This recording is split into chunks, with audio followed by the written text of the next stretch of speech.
शुरू में हमें लगा कि हमारे बेटे को ऑटिज्म नहीं है, हम ओवर रिएक्ट कर रहे हैं। फिर हम इलाज ढूंढने निकले कि शायद हमारा बेटा ठीक हो जाए। उसे पागल बोल बोल कर आपस में पीट रहे थे और उसे एक दूसरे की तरफ ऐसे धकेल रहे थे जैसे मेरा बच्चा कोई फुटबॉल हो। आज भी मेरे बाजुओं पर कुछ ब्रूजेस हैं जो हमेशा आते रहते हैं। बोला गया कि तुम सबके सब और तुम्हारा ये पागल बच्चा इसी लायक है।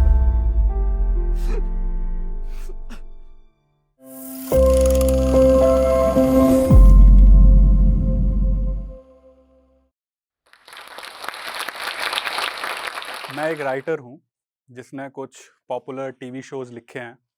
हिंदुस्तान के बड़े बड़े यूट्यूबर्स के लिए लिखा है, उन्हें डायरेक्ट भी किया है। आज मैं बड़े बड़े ब्रांड्स के साथ काम करता हूँ, उनकी कैंपेन्स डिज़ाइन करता हूँ।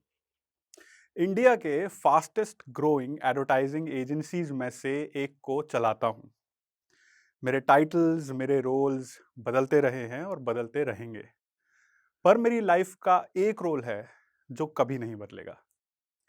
और इस रोल ने मेरी जिंदगी को देखने के नजरिए को पूरी तरह बदल दिया। मेरा नाम स्वप्निल है और मैं एक ऑटिज्म पेरेंट हूं।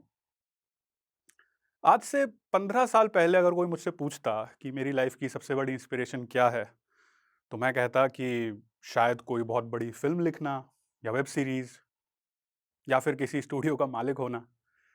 पर मैंने सपने में भी नहीं सोचा था कि मेरा बेटा मेरी लाइफ की सबसे बड़ी इंस्पिरेशन बनेगा। मेरा बेटा मेध्य 13 साल का है। वो बोल नहीं सकता। उसे ऑटिज्म स्पेक्ट्रम डिसऑर्डर है। 2012 में मेरा बेटा पैदा हुआ। उसके 1 साल का होने तक मैंने कुछ साइंस नोटिस किए जो नॉर्मल बच्चों से अलग थे। जैसे वो आई कांटेक्ट नहीं देता था, अपने नाम से बुलाने जाने पर रिस्पॉन्ड नहीं करता था, और उसे गले लगाने पर वो बाकी बच्चों की तरह अपनी बाहें मेरे चारों तरफ लपेटता नहीं था। फिर हम उसे एक एक्सपर्ट के पास ले गए जहां ये कंफर्म हुआ कि मेरे बेटे को ऑटिज्म स्पेक्ट्रम डिसऑर्डर है। शुरू में हमें लगा कि हमारे बेटे को ऑटिज्म नहीं है, हम ओवर रिएक्ट कर रहे हैं। फिर हम इलाज ढूंढने निकले कि शायद हमारा बेटा ठीक हो जाए। पर ऑटिज्म का कोई इलाज नहीं है, क्योंकि ऑटिज्म कोई बीमारी नहीं है।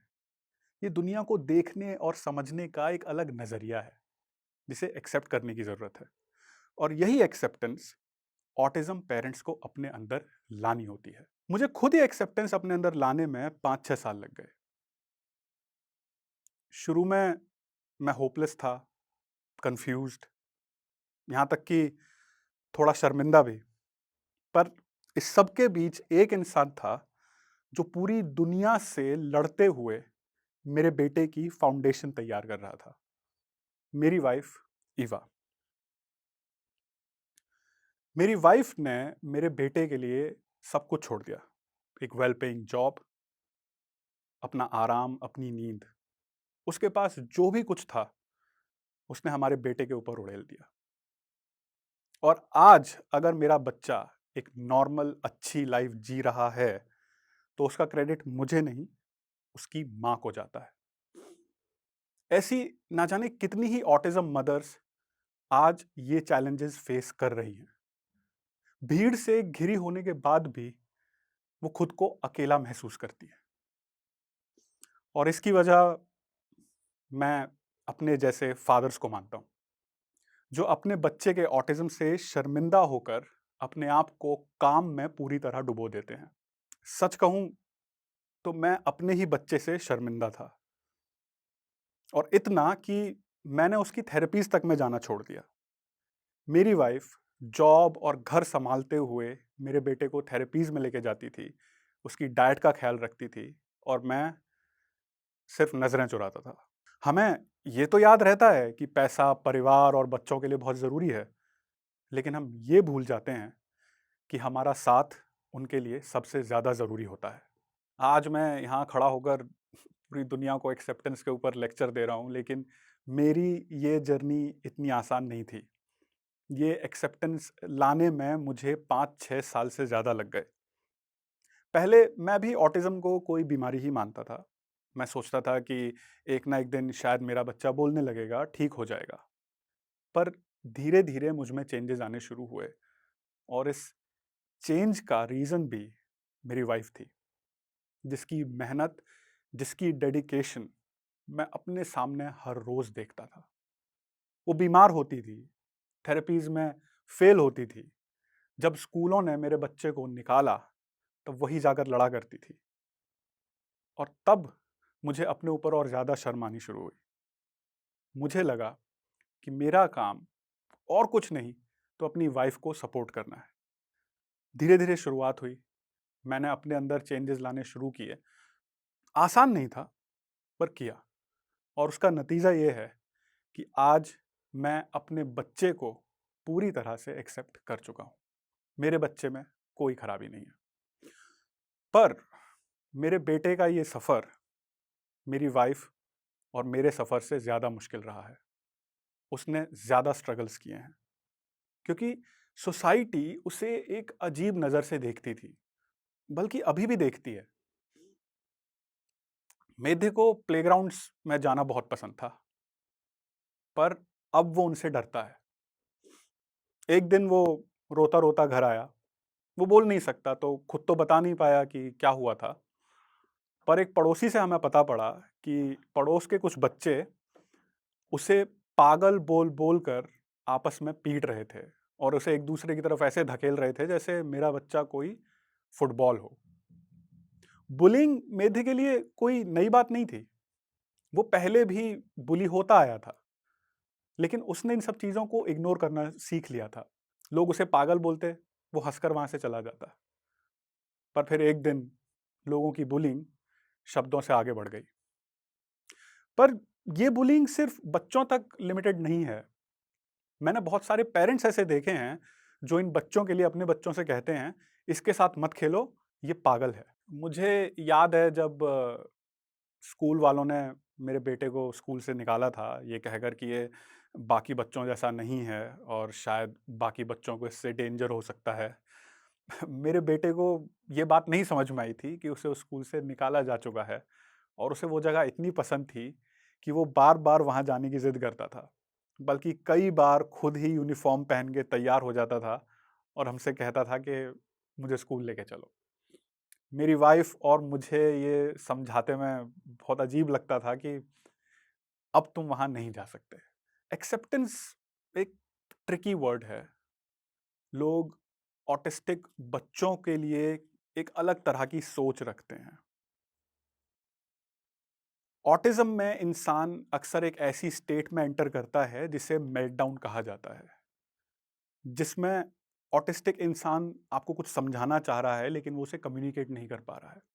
ऐसे में फ्रस्ट्रेशन बिल्ड होती है और उनकी बॉडी से कनेक्शन टूट जाता है। इससे एक वायलेंट आउटबर्स्ट होता है, लेकिन ये आउटबर्स्ट हर किसी पर नहीं निकलता है।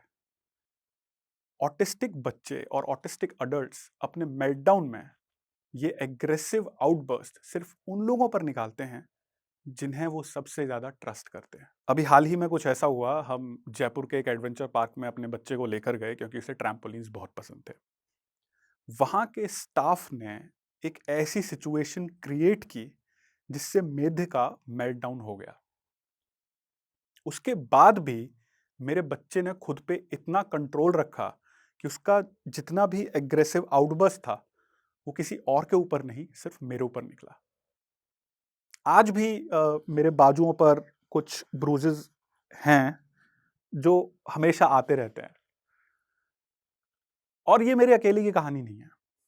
बहुत सारे ऑटिज़्म पेरेंट्स इस सच के साथ रोज़ जीते हैं और हमें इन ब्रूजेस से, इन मार्क्स से बहुत शर्म आती है। लेकिन मैंने शर्माना छोड़ दिया है, क्योंकि ये भी मेरी लाइफ़ का एक हिस्सा है।